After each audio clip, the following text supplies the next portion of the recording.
Привет, дорогой друг! Вероятно, ты решил купить бэушную Nintendo Switch. Что ж, я расскажу тебе, как ее быстро и полностью проверить на работоспособность. Видео будет полезно также обычным пользователям Nintendo Switch. Вдруг вы решите ее продать. А начать я хотел бы с того, что перед встречей с продавцом попросите его ответить на несколько простых, но очень важных вопросов. Первый вопрос: забанена ли консоль и какой ее серийный номер? По серийному номеру мы можем с вами проверить ревизию консоли, а также поймем, прошивается ли консоль или нет. Сохраните себе этот номер, потому что продавец вовсе может взять его с интернета для того, чтобы потом под видом второй ревизии продать вам первую. Следующий вопрос: есть ли дрифт стиков? На самом деле это основная проблема Nintendo Switch, которую пишут в интернете. Да, она исправляема. Для этого нужно докупить запчасть с AliExpress и провести небольшой ремонт, но все же мы хотим купить хорошую консоль изначально. Следующий немаловажный вопрос: продается ли консоль с аккаунтом и перепривяжет ли он адрес почты этого аккаунта. Это очень простая процедура, делается в личном кабинете. Если человек скажет, что она продается без аккаунта, то можете заранее создать аккаунт Nintendo для дальнейшей проверки,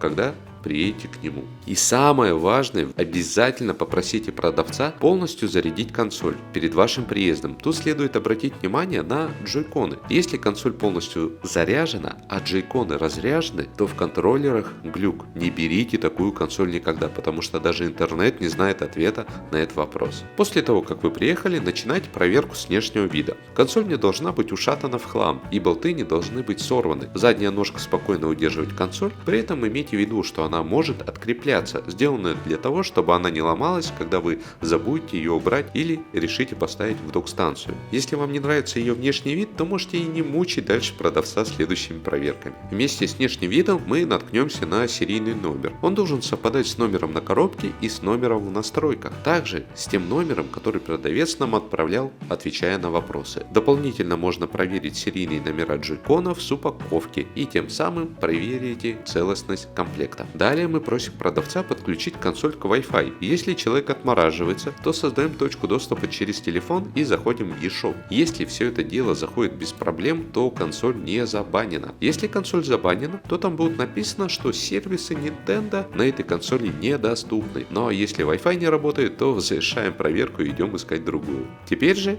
проверим все органы управления консолью, и сделать это можно в настройках. Сперва проверяем дрифт стиков. После движения стиком и его отпускания в свободное плавание, он должен возвращаться назад к центру. Если он медленно ползет или с рывками, то дрифт есть. Также, если он из состояния покоя не находится по центру, а где-то рядом или же вовсе самостоятельно движется, то это тоже очень плохой знак. В интернете полно роликов, как это починить, но лучше купить сразу рабочую вещь. Также проверяем, чтобы работали все кнопки на джойстике и стике. На них тоже можно нажимать. Не забудьте отсоединить джойконы и проверить кнопки с тыльной стороны. Сняв джойконы, вы также проверите, работают ли они в беспроводном режиме. Проверяем таким же образом тачпад. Он должен работать без каких-либо перебоев. Но признаюсь, тачпадом я вообще почти не пользуюсь за все время владения консолью. Дополнительно в настройках проверяем вибрацию, просто включая и выключая ее. Ну и конечно же, все наши действия должны сопровождаться звуком, иначе динамики не работают. Обязательно нужно проверить консоль, заряжается ли она от зарядника и подключается ли она к док-станции. Имейте в виду, что без оригинального зарядника консоль не подключится к телевизору. И финальным для вас фактором будет возможность проверки, работают ли картриджи